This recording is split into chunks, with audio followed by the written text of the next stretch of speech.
பின் விளைவுகள், பக்க விளைவுகள் உண்டா? எந்த விதமான பின் விளைவுகளோ பக்க விளைவுகளோ இல்லாமல் முழுக்க முழுக்க நல்ல விளைவுகளை மட்டுமே ஏற்படுத்தக்கூடிய, நல்ல விளைவுனா ஆரோக்கியம், முழுக்க முழுக்க ஆரோக்கியத்தை மட்டுமே ஏற்படுத்தக்கூடிய ஒரு மருத்துவ முறை இந்த உலகத்தில் இருக்குது அப்படின்னா அது நம்மளுடைய இந்த நித்திய பஞ்சசுத்தி முறை மட்டும்தான். வேறு மற்ற எல்லா மருத்துவ முறைகளுக்கும் அந்த மருத்துவ முறை சார்ந்து எதனாலும் ஒரு சைடு எஃபெக்ட்டு, எதனாலும் ஒரு வேறு விதமான தன்மை நிகழும். ஆனால் நித்திய பஞ்சசுத்தி முறை அப்படிங்கிறது முழுக்க முழுக்க நல்ல விளைவுகளை மட்டுமே தரும். நீங்கள் நம்பி செய்யலாம். ஏன்னா இது நீங்கள் அன்றாட வாழக்கூடிய வாழ்க்கையில் செய்யக்கூடிய செயல்களில் சிலவற்றை தான் நீங்கள் வேறு விதமாக மாற்றி அமைச்சிக்கிற போகிறீங்க. இந்த மருத்துவ முறை பார்த்து முடிக்கையில் உங்களுக்கே தெரியும் இதனால் எந்த விதமான பக்க விளைவும் பின் விளைவும் இல்லை அப்படிங்கிறது உங்களுக்கே தெரியும். உணவு கட்டுப்பாடுகள் உண்டா? எந்த விதமான உணவு கட்டுப்பாடுமே இல்லாத உங்களுக்கு பிடிச்சதை நீங்கள் சாப்பிட்லாம். ஒரு கட்டுப்பாடும் கிடையாது. எந்த கட்டுப்பாடும் இல்லாமல் எல்லா உணவுகளையும் நீங்கள் சாப்பிட்டு ஆரோக்கியமாக வாழணும் அப்படிங்கிறதுக்காக தான் இந்த நித்திய பஞ்சசுத்தி முறை மருத்துவத்தை நான் சொல்லிகிட்டு இருக்கிறேன். எந்த விதமான கட்டுப்பாடும் கிடையாது. உணவு கட்டுப்பாடு துளி அளவு கூட இதில் கிடையாது. நம்ம ஏற்கனவே சொன்னோம் எல்லா உணவுலையுமே நச்சு இருக்குது அப்படின்னு சொல்லி. இயற்கை உணவு அப்படின்னு நம்ம இன்றைக்கி எடுத்து வச்சோம்னா அது இயற்கை உணவாக இருக்குது? கிடையவே கிடையாது. இயற்கை உணவில் என்ன வச்சுருக்குறாங்க? பழங்களும் கொட்டைகளும் காய்களும் வச்சுருக்குறாங்க. பழங்களாம் இப்போ பப்பாளி நறுக்கி வச்சுருக்காங்கன்னு வச்சுக்கோங்க இயற்கை உணவில். அது நல்ல பப்பாளியா? மரபு ரீதியான பப்பாளியா? உண்மையிலேயே இயற்கையான பப்பாளியா? கிடையவே கிடையாது. இவங்க ஹைப்ரிட் பண்ணி இவங்களே செயற்கையாக உருவாக்கிய ஒரு பப்பாளி தான். இப்போ இயற்கை உணவு அப்படிங்கிறதே சுத்தமாக இல்லாமல் பண்ணிட்டோம் நம்ம. இப்போ இதை சாப்பிடாத அதை சாப்பிடாத அப்படின்னு நம்ம யாருக்குமே சொல்ல முடியாது. இதை தான் நல்ல உணவு அப்படின்னு சொல்ல முடியாது. இப்போ எல்லா உணவுகளுமே நச்சு கலந்த இயற்கைக்கு புறம்பான ஒரு உணவாக தான் இன்றைக்கி நம்ம எடுத்துகிட்டு இருக்கிறோம்.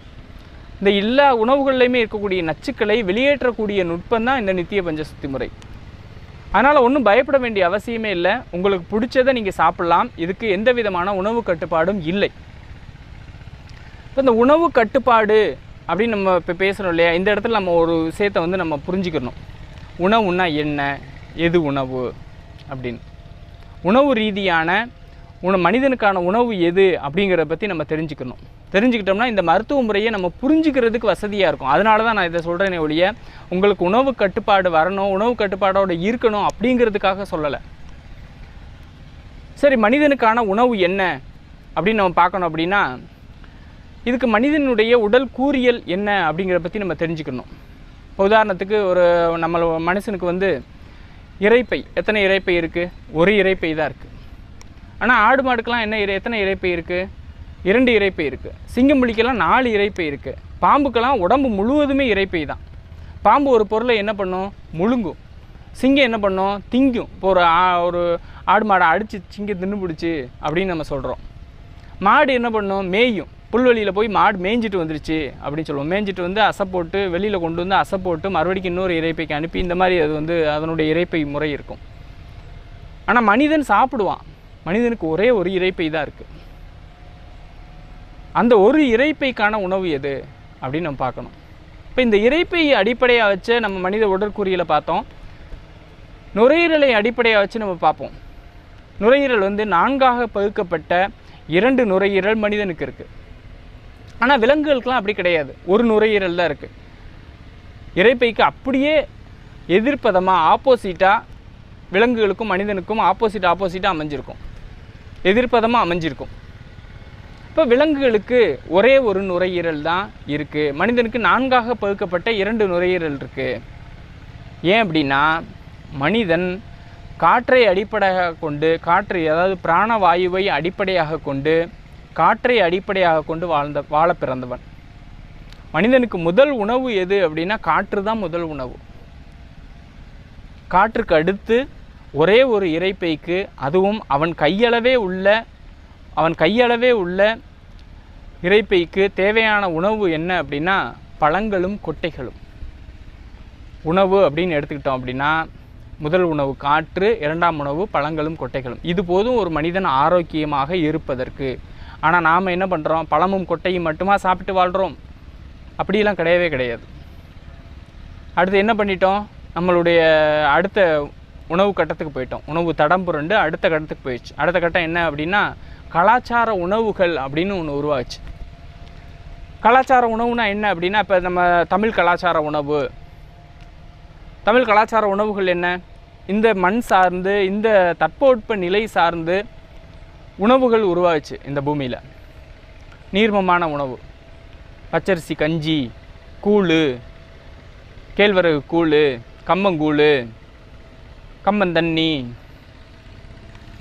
அப்புறம் என்ன கொழுக்கட்டை, பணியாரம், இந்த மாதிரியான நம்மளுடைய மண் சார்ந்து மரபு சார்ந்து உணவுகள் உருவாச்சு இந்த கலாச்சாரம் சார்ந்து. ஆனால் இந்த கலாச்சார உணவுகளை மட்டுமே நம்ம சாப்பிட்டு வாழ்ந்தோமா அப்படின்னு கிடையாது. இந்த கலாச்சார உணவுகளை மட்டுமே சாப்பிட்டு வாழ்கிறோமா அப்படின்னு கேட்டால் கிடையாது. கலாச்சார திரிபு உணவுன்னு அடுத்த கட்டத்துக்கு நம்ம போயிட்டோம். அதென்ன கலாச்சார திரிபு உணவு? இப்போ வேற்று கலாச்சார உணவுகளை இந்த பூமியில் இருந்துக்கிட்டு நம்ம சாப்பிட்றோம். இப்போ நம்மளோட வட இந்திய நண்பர் ஒருத்தர் கொண்டு வர்றாரு, ரசகுல்லா கொண்டு வர்றாரு, குலாப் ஜாமுன் கொண்டு வர்றாரு, அதை நம்ம விரும்பி சாப்பிட்றோம். இப்போ வேற்று கலாச்சார உணவுகளை நம்ம இந்த பூமியில் இருந்துட்டு எடுத்துக்கிறோம். இப்போ கலாச்சார திரிபு உணவு அப்படின்னு அடுத்த கட்டத்துக்கு உருவாச்சு. அடுத்து இன்னும் கலாச்சார திரிபு உணவாக வேற்று கண்டத்திற்கான உணவை இந்த பூமியிலேருந்து எடுக்க ஆரம்பித்தோம். ஃப்ரைட் ரைஸு, எக் நூடுல்ஸு, இந்த மாதிரி நிறையா வேற்று கண்டத்திற்கு, பீஸா, பர்கரு, இந்த மாதிரியான வேற்று கண்டத்திற்கான உணவு, குளிர் பிரதேசத்துக்கான உணவுகளை இந்த வெப்பமண்டல பகுதியில் இருந்துக்கிட்டு நம்ம சாப்பிட்றோம். இப்படி உணவு, மனிதனுடைய உணவு அப்படிங்கிறது ஒவ்வொரு கட்டமாக தடம்புரண்டு மாறிக்கிட்டே வருது. இன்றைக்கி பீஸாவையும் பர்கரையும் மட்டுமே சாப்பிட்டுட்டு வாழ்கிற பையன்லாம் இருக்கிறான். இப்போ இதை ஏன் நான் சொல்ல வர்றேன் அப்படின்னா, கலாச்சார திரிபு உணவு, இப்போ அந்தந்த கலாச்சாரத்துக்கான உணவை அந்தந்த பூமியில் வாழ்கிறவன் சாப்பிட்டுக்கிட்டு இருக்கிற வரைக்கும் ஆரோக்கியமாக இருந்தான். எப்போ கலாச்சார திரிபு உணவு அப்படின்னு உருவாகுச்சோ அப்பயே நோய்களும் பெருக ஆரம்பிச்சிருச்சு. இதை நான் எதுக்காக சொல்கிறேன் அப்படின்னா, வெறும் பழங்களும் கொட்டைகளும் மட்டுமே சாப்பிட்டு வாழ்ந்த நம்மளுடைய முன்னோர்கள் கூட நித்திய பஞ்ச சுத்தி முறையை பின்பற்றியிருக்கிறாங்க. அப்படிங்கும் பொழுது ஃப்ரைட் ரைஸு, எக் நூடுல்ஸுன்னு, பீஸா, பர்கர்னு வேற்று கண்டத்தினுடைய கலாச்சார உணவை, கலாச்சார திரிபு உணவை எடுத்துகிட்டு இருக்கிற இப்போ நம்மளுடைய இந்த காலத்தில் நித்திய பஞ்ச சுத்தி முறை எவ்வளவு அவசியம் அப்படிங்கிறத நீங்கள் உணரணும் அப்படிங்கிறதுக்காக தான் சொல்கிறேன் ஒழிய உங்களுக்கு உணவு கட்டுப்பாடு அப்படின்னு ஒன்று திணிக்கிறதுக்காக சொல்லலை. உணவு கட்டுப்பாடு தேவையில்லை. உங்களுக்கு பிடிச்சதை தாராளமாக சாப்பிட்லாம். ஆனால் நித்திய பஞ்ச சுத்தி முறையை பின்பற்றணும். இதனால் நித்திய பஞ்ச சுத்தி முறையை பின்பற்றிக்கிட்டே வேற்று கலாச்சார உணவை சாப்பிட்டோம்னா எதுவும் கெடுதல் ஏற்பட்டுருமா அப்படின்னா அந்த மாதிரியெல்லாம் கெடுதல் வரவே வராது. அதான் ஏற்கனவே சொல்லிவிட்டேன்.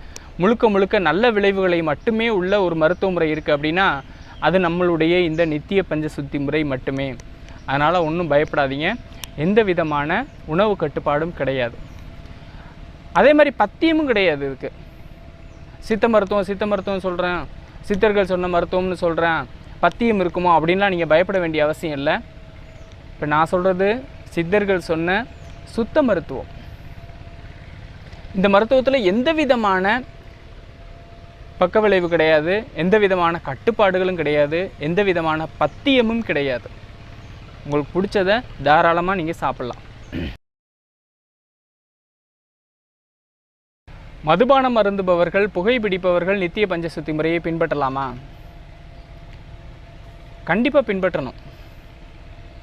ஏன் அப்படின்னா நடைமுறையில் நம்ம சாப்பிட்ற சாப்பாடு, குடிக்கிற தண்ணி, சுவாசிக்கிற காற்று, இதுலேயே நச்சு இருக்குது. இந்த நச்சுக்களை உள்ளே அனுப்புகிறவங்களே நோய் வராமல் இருக்கிறதுக்காக நித்திய பஞ்ச சுத்தி முறையை பின்பற்றணும் அப்படின்னு நம்ம சொல்லிகிட்டு இருக்கிறோம்.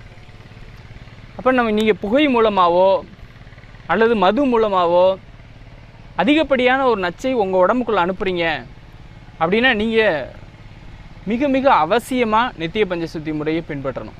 நித்திய பஞ்ச சுத்தி முறையை பின்பற்றினீங்க அப்படின்னா அந்த நிக்கோட்டின், ஆல்கஹால், நச்சுக்கள் எல்லாம் உங்கள் உடம்பை விட்டு வெளியேறிடும். நீங்களும் மருத்துவமனைக்கு போகாமல் வாழ முடியும்.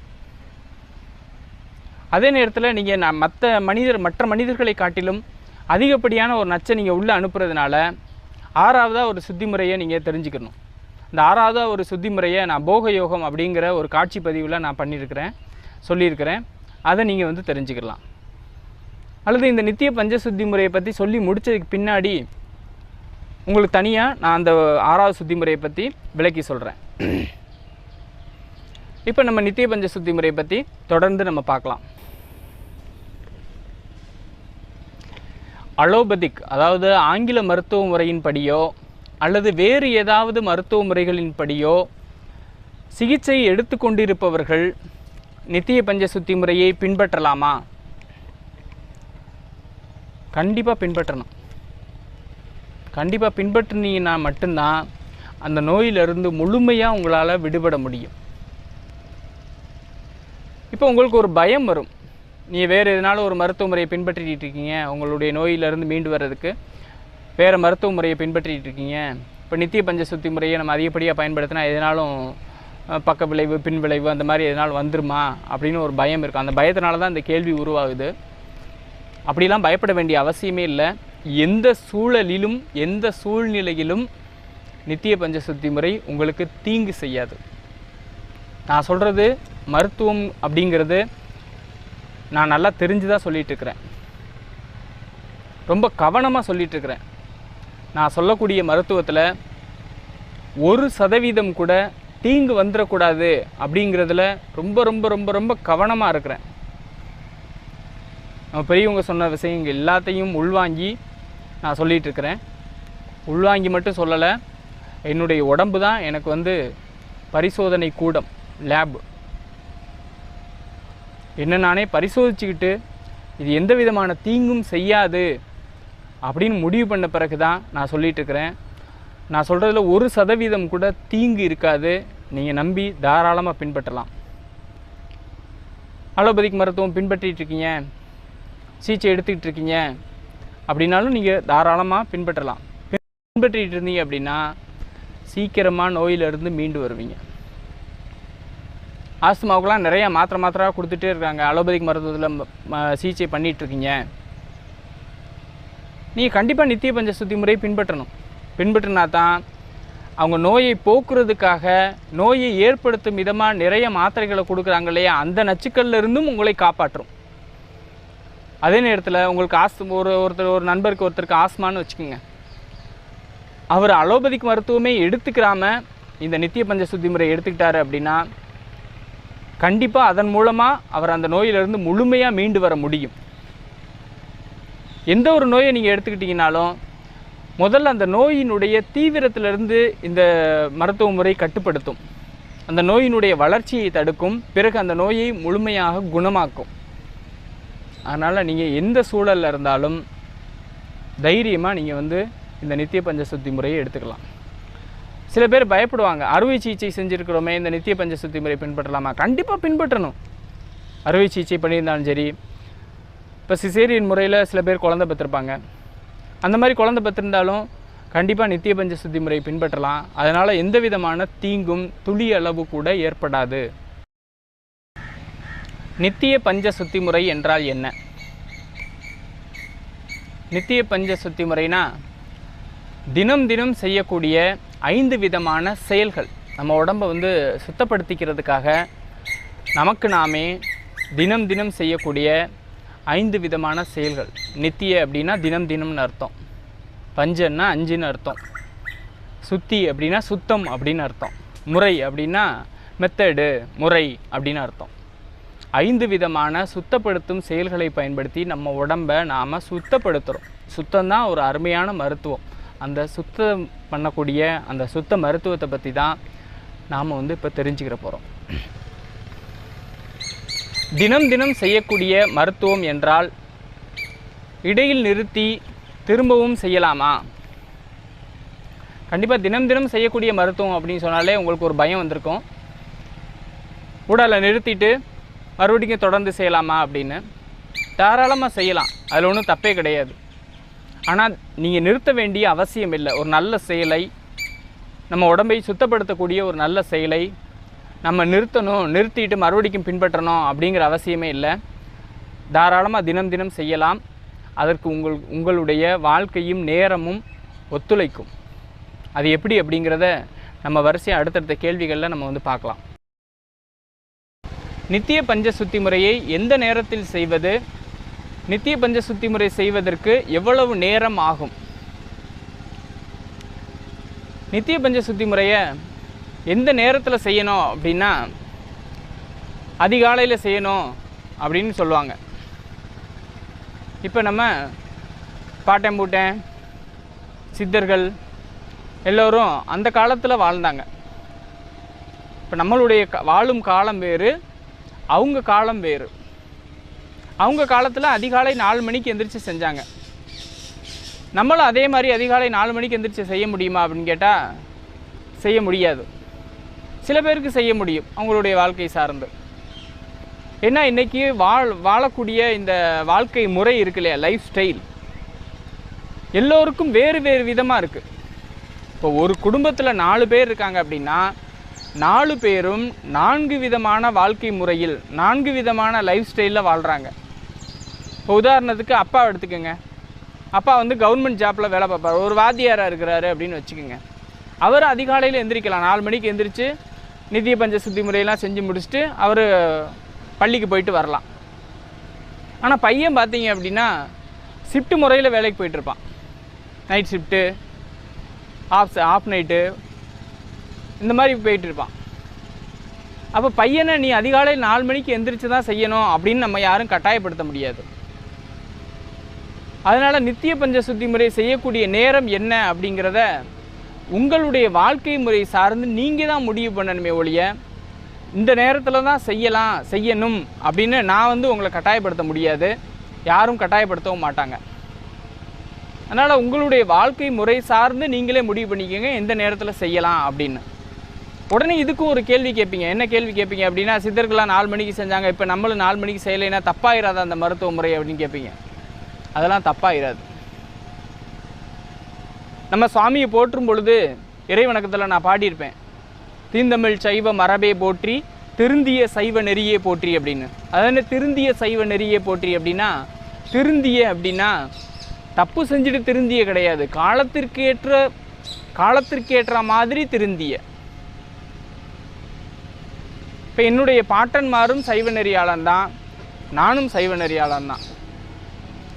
அவனுடைய காலத்திற்கு ஏற்ற மாதிரி அவன் வாழ்ந்தான், என்னுடைய காலத்திற்கு ஏற்ற மாதிரி நான் வாழ வேண்டிய கட்டாயம் எனக்கு. இப்படி காலத்திற்கு ஏற்ற மாதிரி நம்ம வடிவமைச்சுக்கிறோம் இல்லையா, காலத்திற்கு ஏற்ற மாதிரி நம்மளுடைய வாழ்க்கை முறையை வடிவமைச்சுக்கிறோம் இல்லையா. பழமை மாறாமல் புதுமையோடு கலந்து பழையன கழிதலும் புதியன புகுதலும் அப்படின்னு நம்மளுடைய மரபு சொல்லும். அப்போ பழமை மாறாமல் புதியன ஒற்றோடு இயைந்து வாழக்கூடிய ஒரு வாழ்க்கை முறை இருக்கு இல்லையா, அதைத்தான் வந்து திருந்திய அப்படின்னு நம்ம சொல்கிறோம். திருந்திய முதல் 5 எழுத்தும் தெளிவாய் பொருந்தவை வந்தன் உளந்தனில் புகுந்து அப்படின்னு அவை பிராட்டி கூட பாடியிருப்பாங்க. இப்போ நமச்சிவாய அப்படின்னு எழுதுறதுல கூட காலத்திற்கு ஏற்ற மாதிரி திருந்திய செயல் வருது. இப்போ திருஞான சம்பந்த பெருமான், சுந்தரர் பெருமான்லாம், மாணிக்கவாசகர் மாதிரி நம்மளுடைய பெரியவங்கள்லாம் எப்படி நமச்சிவாயை எழுதியிருப்பாங்க? நமச்சிவாயுக்கு இச்சுக்கு புள்ளி வச்சுருக்க மாட்டாங்க. ஏன்னா அவங்க சுவடியில் எழுதுனாங்க, இச்சுக்கு புள்ளி வைக்க வேண்டிய அவசியம் இல்லை, புள்ளி வச்சா சுவடி உடஞ்சிரும் அப்படின்னு புள்ளி வச்சுருக்க மாட்டாங்க. அதே மாதிரி சேர்த்தே தான் எழுதிட்டு போவாங்க. இப்போ நம்ம வந்து பேப்பர்லேயும் பேனாலையும் எழுதுகிறோம், நம்ம வந்து இச்சுக்கு புள்ளி வைக்கிறோம். ஏன்னா பேப்பர் இச்சுக்கு புள்ளி வைக்கிறதுனால பேப்பர் ஒன்றும் கிளியாது. அப்போ காலத்திற்கு ஏற்ற மாதிரி நமச்சிவாய அப்படிங்கிற 5 எழுத்தை எழுதும் முறையில் கூட நம்ம வந்து மாற்றம் உண்டு. அப்போ இந்த நித்திய பஞ்ச சுத்தி முறையை பின்பற்றுவதிலும் காலத்திற்கு ஏற்ற மாதிரி மாற்றம் உண்டு. இப்போ நம்மளுடைய காலத்திற்கு ஏற்ற மாதிரி, நம்மளுடைய வாழ்க்கை முறைக்கு ஏற்ற மாதிரி நித்திய பஞ்ச சுத்தி முறையை எப்படி பின்பற்றணும் அப்படின்னு நீங்கள் தெரிஞ்சு பின்பற்றுங்க. அதனால தான் சொன்னேன், நீங்கள் இந்த நேரத்தில் தான் நித்திய பஞ்ச சுத்தி முறையை பின்பற்றணும் அப்படின்னு ஒரு குறிப்பிட்ட நேரத்தை என்னால் வகுத்து கொடுக்க முடியாது. இது உங்களுக்கு நீங்களே முடிவு செய்யக்கூடிய ஒரு விஷயம். அதே மாதிரி எவ்வளவு நேரம் ஆகும் அப்படின்னா, இதுக்கு நேரமே செலவாகாது. ஏன் அப்படின்னா, நீங்கள் எப்படியும் செய்ய போகிற செயல்களில் சிலவற்றை தான் நம்மளுடைய மரபு வழியில், பழமை வழியில், நம்மளுடைய பாட்டன் வழியில் மாற்றி அமைச்சிக்கிற போகிறீங்க. நீங்கள் தனியாக ஒரு செயலை செய்ய போகிறதில்ல, உங்களுடைய வாழ்க்கையோட இயைந்த எப்படியும் செய்யக்கூடிய செயல்களை வேறு விதமாக நம்மளுடைய பாட்டன் மரபில் மாற்றி செய்யக்கூடிய ஒரு மருத்துவம் தான் இந்த நித்திய பஞ்ச சுத்தி முறை. அதனால் இதுக்கு நேரமே செலவாகாது. நேரமே செலவு இல்லாத, நீங்களாக எந்த நேரத்தில் செய்யணும் அப்படின்னு வடிவமைச்சிக்கிற ஒரு மருத்துவம் தான் இந்த நித்திய பஞ்ச சுத்தி முறை. கால் கெடுக்க எந்த மருத்துவமனைகள்லையும் நிற்க வேண்டிய அவசியம் இல்லை. எந்த டாக்டர்கிட்டையும் நீங்கள் அப்பாயின்மெண்ட் வாங்கி பணத்தையும் செலவு பண்ணி நேரத்தையும் செலவு பண்ணி உங்களுடைய பொன்னான நேரத்தை விரயம் செஞ்சு மேலும் மேலும் நோயாளியாகக்கூடிய இந்த கொடுமையான மருத்துவத்திலிருந்து விடுதலை பெற்று அனைத்து நோய்களிலிருந்தும் விடுதலை பெறக்கூடிய, விடுதலை தரக்கூடிய ஒரு வழிமுறை தான் நம்மளுடைய இந்த நித்திய பஞ்ச சுத்தி முறை. இதுவரைக்கும் நாம் நித்திய பஞ்ச சுத்தி முறை அப்படிங்கிற மருத்துவத்தை பற்றிய விவரங்களை நம்ம பார்த்தோம். இனிமேல் நித்திய பஞ்ச சுத்தி முறை அப்படிங்கிற இந்த 5 விதமான செயல்பாடுகள், சுத்தம் பண்ணக்கூடிய 5 விதமான செயல்பாடுகளை பற்றி நம்ம பார்க்க போகிறோம். அதில் முதல் செயல்பாடு தந்த சுத்தி. தந்த சுத்தினா என்ன அப்படிங்கிற பற்றி நம்ம இப்போ அடுத்த கேள்வியில் தொடர்ந்து பார்க்கலாம். இந்த மாதிரி நிறைய நல்ல விஷயங்களை தெரிஞ்சுக்கணும்னா மரபு நியூஸ்க்கு சப்ஸ்கிரைப் பண்ணுங்க, கூடவே இருக்கிற பெல் பட்டனை பிரஸ் பண்ணுங்க, லைக் பண்ணுங்க, ஷேர் பண்ணுங்க, உங்க கருத்துக்களை கமெண்ட் பண்ணுங்க. மரபு சார்ந்த நல்ல பொருட்கள் வாங்க நல்ல இடம். அமுத சுரபி 701060 215.